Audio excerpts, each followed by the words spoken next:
As a young girl, the first job I ever had was dusting a lady's home who had knickknacks galore. And that let me know I never wanted a bunch of knickknacks. Every Saturday I would walk up to Mrs. Tinsley's house, dust all of her knickknacks, which I hated. And I said, so much for the knickknacks. The next job I had was working in a dry cleaner's. I used to tag the clothes. From there, I worked at the TB Sanitarium years ago out on Kirk Road. I worked there, and then when I graduated from high school, I worked at Strauss's. It was a big department store downtown. And the way I got that job was, when I applied, they said no one was being hired, but I knew other girls got hired, less capable than me, and I sat down and told the manager, my father went to war for this country, and you're telling me that you don't have any place for me, and I see girls that I graduated with that were less capable. And he looked shocked, and he gave me a job, and it was in the lingerie department of Strauss, and I hated that job. So then I went on. Shortly after that, I went to college for about almost 2 years, and then I got married, which meant I didn't have to work. But I did. I worked with my husband on the parking lot. And I drove cars and I helped wash cars. And then I said, this is hard work. So I went back to school and got nurses training, and I worked at Southside Hospital for about 6 years, maybe 7, and I loved it. But then I said, my children are getting up. I need to be home in the evenings with them because I work 3 to 11 shift. So I quit that job and I applied at the phone company, and I worked there for 30 years. And I left there, I retired, and then I worked for the Youngstown Community Action for 2 years, and I quit that job. And I've just been a busy lady ever since, doing whatever I chose to do. Didn't you make history with the phone company? I was the first black employee in the business office at the phone company. And they were used to not having a black voice. So when I answered the phone and they wanted to get in touch with me and couldn't remember my name, they never knew I was black, but they asked for the lady with the deep voice. And everyone knew that was me. So it was a good job, and I was a good worker. And I went on and I applied for a position in one of their central office buildings, and I got the job. And it was in a building with no windows and whistles and nuts and bolts and ladders. It paid extremely well, but I said, I don't like this job. So I went back to my job in the office, and I stayed there until I retired. Did you do any other jobs besides the car washing with your husband and parking lot, parking cars? We had a cafe called Rose Cafe, and I ran the kitchen there, and I did the cooking. And the guys called me Miss Andrew. They would come in. They saw that nobody said anything obscene or out of the way around me. They were like my protectors. And they called you Miss Andrew because? Because my husband's name was Andrew. Did you do any other jobs? I understand you had a riding stable. I never worked there. In fact, I didn't go there because it was in the country, and I'm a city girl. I hated the country. Did you ride the horses? No, I didn't ride the horses because they weren't clean.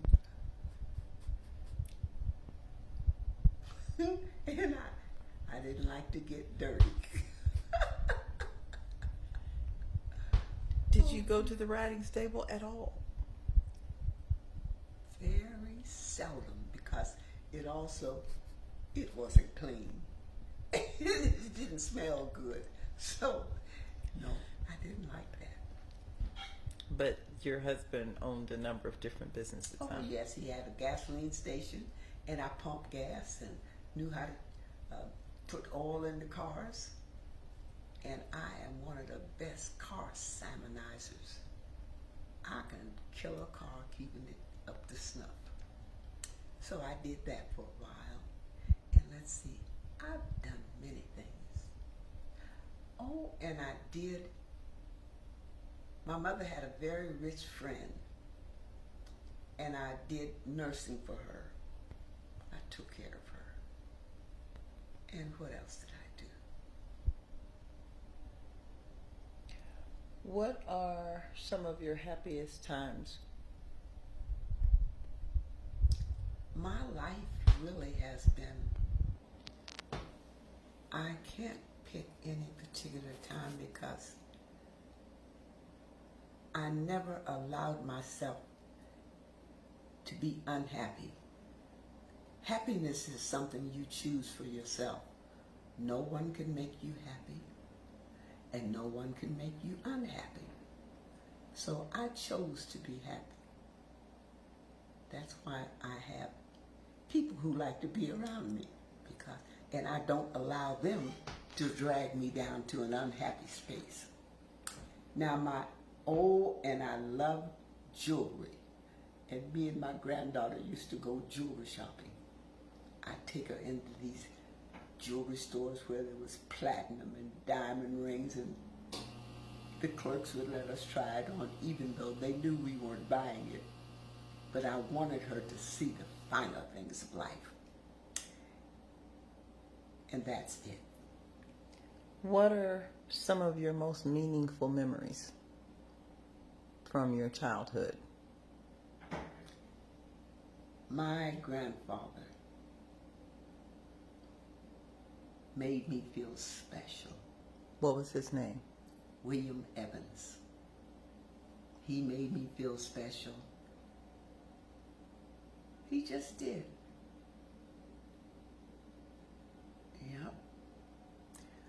You have a story that you've recounted about going to school and not being treated quite right by a teacher, and your grandfather had to intercede for you. I don't remember that. I do know one thing, though. I grew up in a home where education was primary.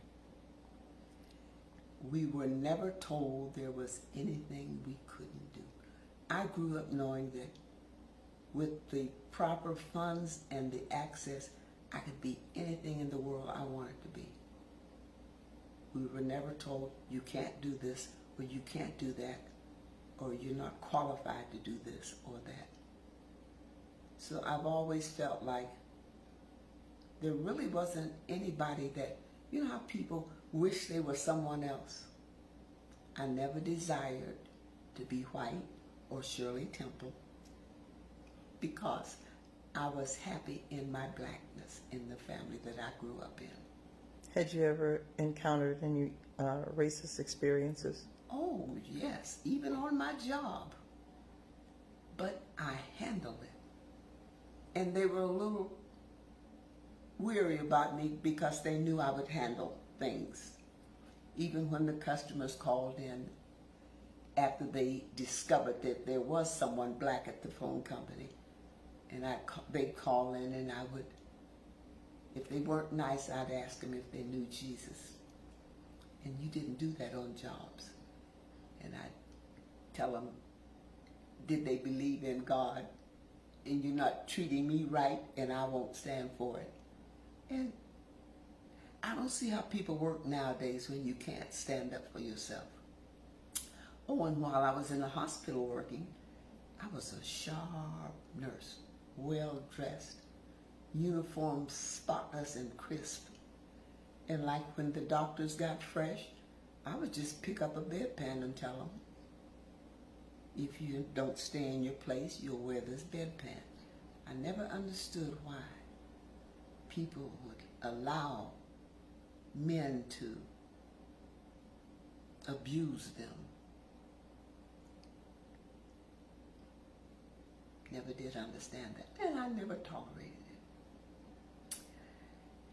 it. And let's see, what else do I know? I know that my life is a good life. I have children that I love. They're all different, but I can look and see they're all mine. And that's that. Do you have a favorite child? All of my children were favorite. And the one thing that I am grateful for, I listen to them talk and they say, you like this one better. That way I knew they all got it. What were some of your dreams growing up? Oh, I wanted to be a ballerina. And then I wanted to be a doctor. After I became a nurse, I wanted to be a doctor. Why didn't you pursue that? Money. I didn't pursue it because it's not like now how you could, there were no loans for us to go to college or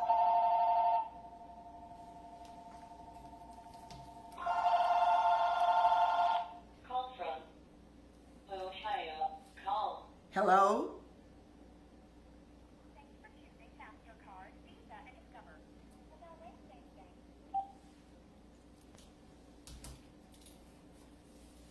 Now I've got to go because What are you most proud of? I'm most proud of my children. They all are accomplished. They all are intelligent. They all are workers. They love the Lord. And they love me. What in the world would you change if you could? I really wouldn't change anything because in order for me to change something, I'd have to go back in time. And if you go back in time, you're the same person you were back in that time, which meant you would do the same either dumb or smart things that you did the first time. So I wouldn't change anything. So what do you enjoy doing the most now? Running the street, freelancing, and I hope that's not a bug I'm looking at on the wall over there. Can we please stay in the moment? Yes. This is a video interview. Now what else? Okay. Can you tell us a little bit about your husband, stating his name and how you met? Wait, excuse me. We got to have it clean. His name and how you met, and any things that you would like to share about him. My husband's name was Andrew Gordon. I met him through a friend of mine. He was the most industrious man, and he was handsome, and he was strong, and he insisted that his children not ever say to him there was something they couldn't do. He was a man that if you didn't know that he was not educated, because he worked with doctors and lawyers. He ran St. E's parking lot, the two of us, the first parking lot they established. Took care of the doctors' cars. This was an industrious man.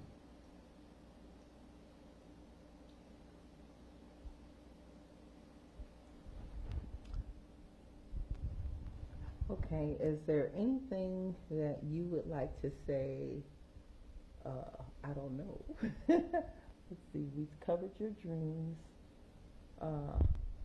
What do you want to do going forward?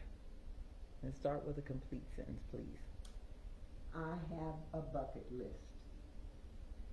And on my bucket list is one thing there. Keep breathing.